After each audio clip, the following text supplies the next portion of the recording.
Hello and welcome, I am Arumba. Thank you for joining me. I want to introduce you to a game that is near and dear to my heart, something that I used to love playing. It's a great title. It's called King's Bounty, and I actually have all of the expansions of it, but we're going to start with the Legend, just so that I can kind of show you guys how the game started off with. This is the original, and there have been a few expansions, few patches, that kind of thing to it, but it's a great game. I want to tell you why I'm playing it. I don't think this is going to be a major series on the channel. I'm not going to spend 5 videos a day or 10 videos or whatever on it, but I have 3 basic rules when it comes to the games that I play for YouTube. Number 1 is that I have to be having fun. If I'm not having fun, then I just refuse to play, because then it's just not entertaining. I can't imagine why someone would want to watch someone play a game that they're not having fun playing. It just seems counterintuitive. Number 2 is I never record when I'm tired, because that makes the playthrough stupid and boring. And number 3 is I don't edit.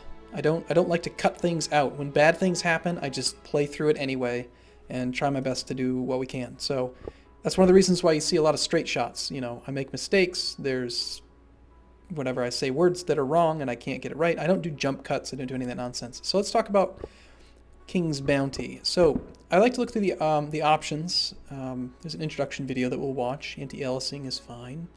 Got lots of resolutions. Good overall mix. You can play in almost any size. That's nice. Screen refresh rate. Combat animation speed. We'll leave that on normal to start. Visible distance. It's just like graphic stuff. Shadow quality high. These are all the defaults. I just installed the game. I got it on Steam. It's like $35. Gets you the entire, all of it. The main game plus the 2 expansions. That's full price. I just felt like buying it because I really enjoy this game. So yeah, I think we're good. I'm going to turn the sound effects down just a little bit because they might be a little tiny bit too loud. That's good. Okay, and let's just dive right in.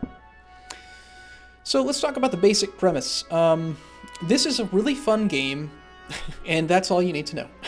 So basically, you get to pick a hero, and there's 3 types. There's warrior, paladin, or mage, and they kind of shape the way that your character plays. It's a great system because it's like playing, Dota or Defense of the Ancient, Dota, Diablo 3, Warcraft 3, any game that has a skill tree where you get that build-up sensation is really fun.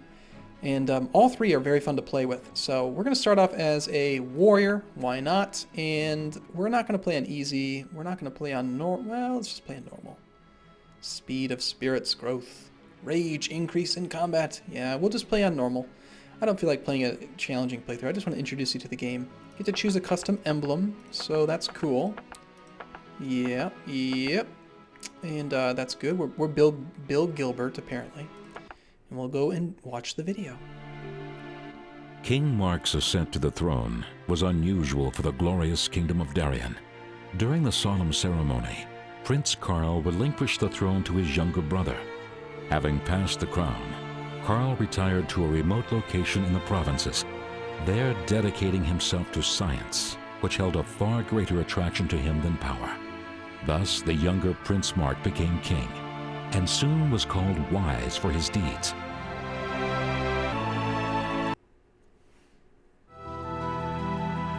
For long years, nothing darkened the rule of Mark the Wise. Trouble seemed to flee the kingdom, and the people sincerely loved and respected their ruler. But the king grew sad, for he was not blessed with children. Science and magic proved useless, and so the king appealed to the gods of Endoria, and his prayer was heard. The gods sent him a baby, a beautiful girl, and the king named her after the brightest star in the night sky, Amelie.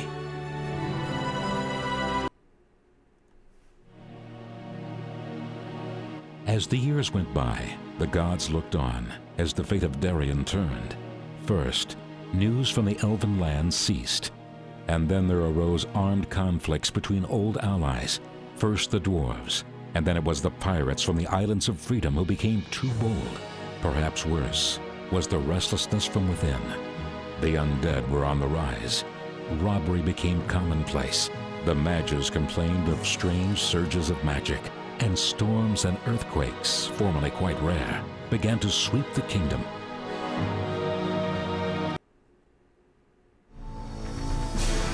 However, these difficulties only strengthened the spirit of those who would dedicate their lives to the service of the kingdom. True heroes are wanted always, and today Young knights, guarantors of stability and keepers of the peace across their native lands and the whole world of Andoria, are completing their training in the Knights Temple. Young knight, your time has come. Your mentor Richard awaits in the training center. A single step is all that separates you from a life filled with breathtaking adventure. So go now. Show the world what you can do. Cool. Right, so I found it kind of strange how the music stopped in between cutscenes there. But, okay, so you are in the Darien's Knights Temple, where your mentor, Iron Richard, will determine your future. So, okay, so picture like Heroes of Might and Magic, right? Like, you've got a camera, you can look around, you click and you run. That's just kind of how it works. We can go explore a bit. We will, of course, because who wants to follow the NPC's commands? Let's just go in the corner and hang out. Now, we're gonna... There's just stuff. There's stuff you can find somewhere. I can't remember where, but we'll go find it. Oh, there's a chest. Okay, getting used to the controls again. Haven't played in a little while. Quite a few while. Oh, what's this? Exit. Exit from the Hall of Trials. No, nothing fancy over here. Okay, fine. We'll talk to you. Fine. What do you want? Well, Bill Gilbert. Come, stand still and listen to me closely. The time of study has finished for you. From the moment when you entered this hall, it is time that you face the tests. Know that these tests will determine your destiny. What will be your choice? As the top student, you have the right to refuse the test. In this case, I will decide by myself where you are to serve. I know you well, so I think you will be satisfied. So this is basically, are you wanting to do the tutorial or not? But we'll do the tutorial. You do my heart good, Bill Gilbert. The reason you want to do the tutorial, even if you know what you're doing, is you start off with some extra experience and some good stuff. So, every self-respecting knight is obliged to kill dragons and save beautiful princesses. At least that's what the common people think, thanks to those catchy pop songs which the bands sing in the taverns. And we can't disappoint them, right? In the first room, you'll find a dragon and a princess that you must save. Good luck! I'm a real warrior, you can't scare me with a dragon. I wonder if it's courage or foolishness that guides your tongue. Anyway, a good sword will be useful to you. You can take one from the chest. I think you know what to do with it. After all, it was I who taught you the art of sword fighting. Am I supposed to beat a dragon with a training sword? Yes, of course. You can't handle the dragon all by yourself, so a troop of knights and horsemen will go with you. We'll see how skilled a commander you are. Of course, you may also act with cunning. Your task is to rescue the princess, so you may leave the dragon alive if you choose. On the other hand, a real knight always goes bravely into combat, and combat experience is always a good thing. So go ahead. So yes, we are able to go and fight this dragon here. Now, let's talk about the interface a bit, because this game it's a few years old, about maybe 3 or 4. This is how many days.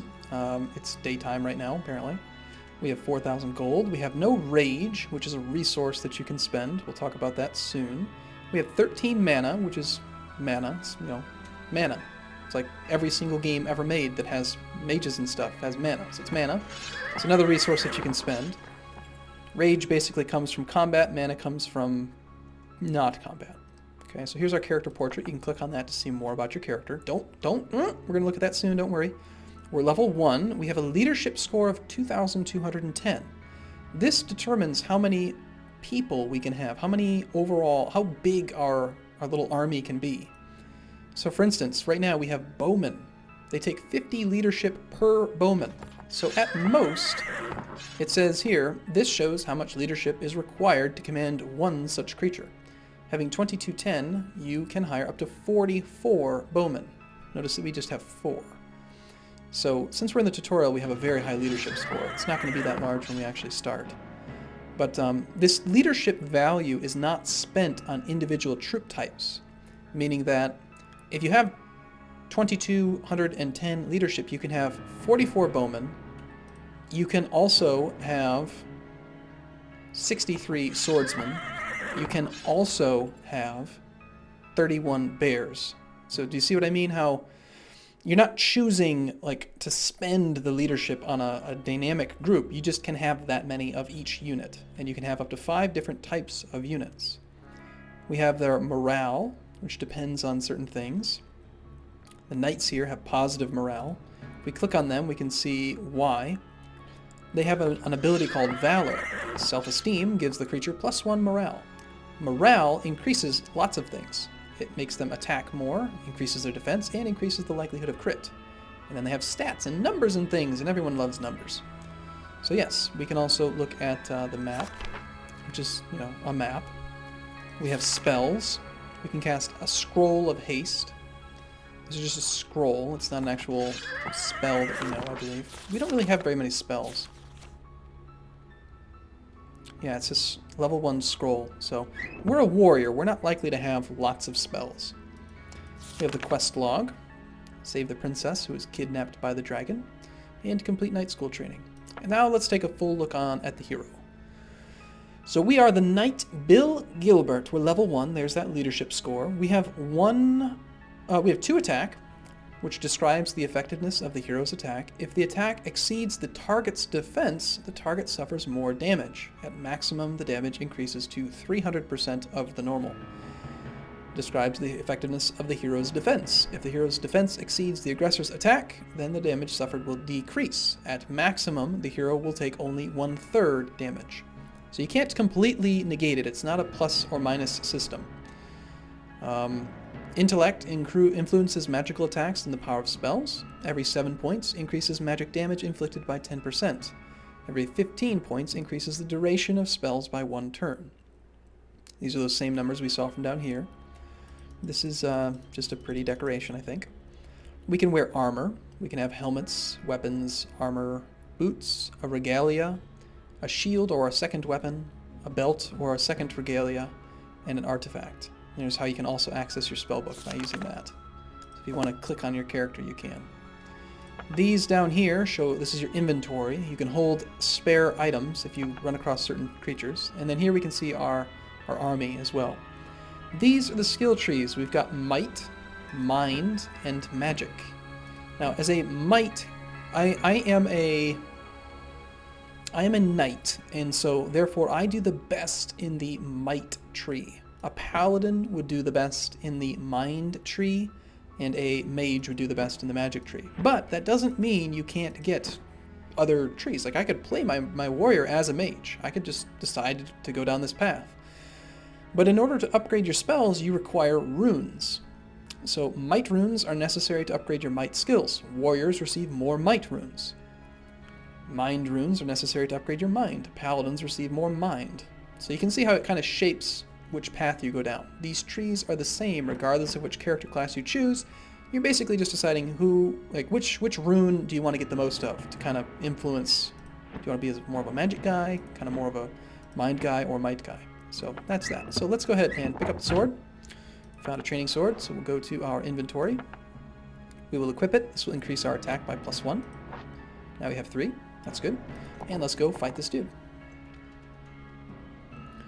Okay, we're in the training cellar. Ooh, let's explore. What is this? What is this? What is this? Can we find anything fancy to click on? I can't remember, but I think that it like glows or something if you find something. Oh. Stone burial not visited. Stone burial urn. Inside the stone bowl you find only ashes and a spiderweb. Rather sad. Now these are command flags, or banners. They increase your leadership value, allowing you to hold more army. Find some money. 130 gold, that's nice. Apparently there's a dragon over there, that's a little scary. And can we ignore the dragon maybe and just kind of wander around a bit? We'll go over here first. Pick up a fear scroll. Now, the dragon's going to have like an AoE, like, there's a princess right there. She's called Dummy, apparently. That's her name. But we're going to have to fight that dragon, so we're not going to like fight him. So he's aggroed. Once he hits us, we actually go into the battlefield. This is what I really enjoy about this game. It's not like a real-time strategy type thing. It's turn-based. It's a tactical map. So we have different units, and they get to move a certain distance based on their values, right? They get to go in order of their initiative. Speed is how far they can travel, and etc. So we're going to go ahead and move the knight just up here. There's a treasure map on here. Later on, we might speed up the animations if I decide to keep playing this. We're going to keep the archer back, though. In fact, we can use him to shoot. Let's go ahead and move him here first, and then shoot him. We still are going to have that we have broken range, or it's too far or something. Can't really remember why. Now, he does have a talent. He can shoot an ice arrow, freezing the target. So might as well do that. It freezes him, so that should slow him down. The target is bound by ice, which decreases its speed from 6 down to 5. We want to get you forward, so how about you go check out that little thing for us. 500 gold, very nice. Now these guys, we've got some very, very powerful knights. Knights have steel armor, high physical damage resistance. They have Dragon Slayer, increased attack against dragons and fire resistance. So obviously he's going to be pretty darn good. And of course we have our bear. Bear has critical attack, brutality. When the bear takes damage, his attack doubles until the end of the turn. Hibernation, the creature can fall asleep from inactivity, wakes up, and it is attacked. While sleeping, the creature can recover itself. So we're going to use running. Gives him some extra movement speed at the beginning. And now the dragon's going to go. We'll see what the dragon decides to do. Did 163 damage. Now, the way combat works is that you do get to counterattack. Certain spells allow you to counterattack, other ones don't. So if I hit him, it says right there, the enemy will counterattack. So we're going to actually wait, if we can, if I remember the darn button, W. And then he'll get to go again. I'm basically giving up his initiative in order to kind of get in a better position. We'll move the archer just a little bit forward. Hopefully he gets that broken thing to go away soon. Now, knights do best if they can actually ram into things. They get a bonus damage for the further away they were before they start hitting. This unit has a smashing blow, which can do extra damage. Advance these guys forward as well. And Mr. Bear will go here. Now the knight has a movement speed of 5, so he can move 5 spots. So let's go back 2. 1, 2. Now we have just enough range that we can go here. So let's take a look at the knight. He has Horseman. When moving in a straight line, Horseman increases the damage by 10% for each cell. So by charging 2 tiles before we hit the dragon, we're going to do extra damage. He'll still counterattack, but it's a larger amount of damage than before.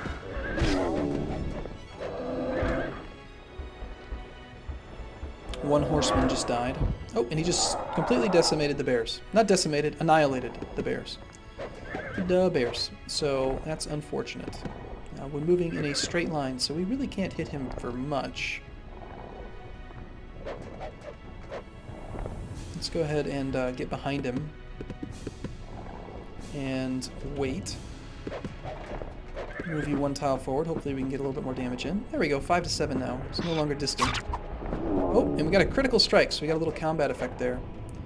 This guy we're going to move forward and then do a smashing blow. Smack. Didn't do much. And he's going to die. 4 died. This guy unfortunately cannot get close enough to actually attack this turn. You still have 3 movements. We could go 1, 2, 3, or we could just hit. Now notice how this time the dragon doesn't actually get to counterattack, because he already counterattacked the little guy there. So he can only counterattack his first turn. Unfortunately, he just cast a spell. He used the ability Mana Source, area damage inflicted. So he killed 1 horseman, 2 swordsmen, the troop just died, and my knight suffered. So you can see here that the current health of the current knight is at 34. The way that the math works is that I have 6 knights. Before any of them can die, the first one has to die. So if I were to suffer 34 damage, the first knight would die. If I suffer 300 damage, then the first knight dies, the second knight dies, and then the third knight would die. You can't lose them all at once. It's like an overall health pool. So that's the total max, 684. So as they die, they lose effectiveness. Let me go ahead and shoot you first. Now, of course, this is a tutorial, so we have 10 really, really good at beating up dragons unit. So of course, these guys on their own could pretty much win. But let's go 1, 2, 3, 1, 2, no. Go here, and then we'll get a little tiny charge in.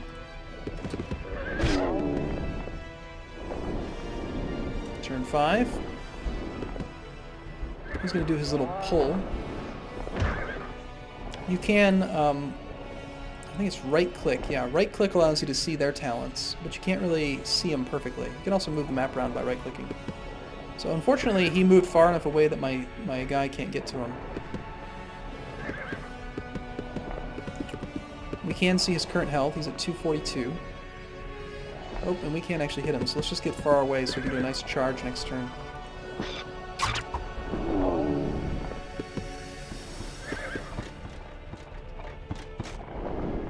He's probably going to come up here and kill my... He's going to stay on the knight. Lost a horseman. Still staying away out of that range. That's really unfortunate.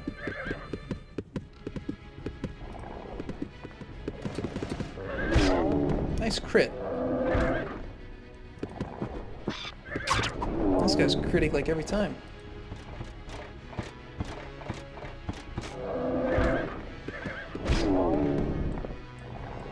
He is at 99 life, so I think we'll allow our dragon-slaying knights to actually get the final blow. Kills one. Bam! Die, dragon! Okay, so we ended up getting 3,300 treasure, we gained some experience, we lost these units, and we killed a dragon. Yep, so now we get to just ignore the princess and go get the money and then leave. No, I'm just kidding. We're going to take all the money.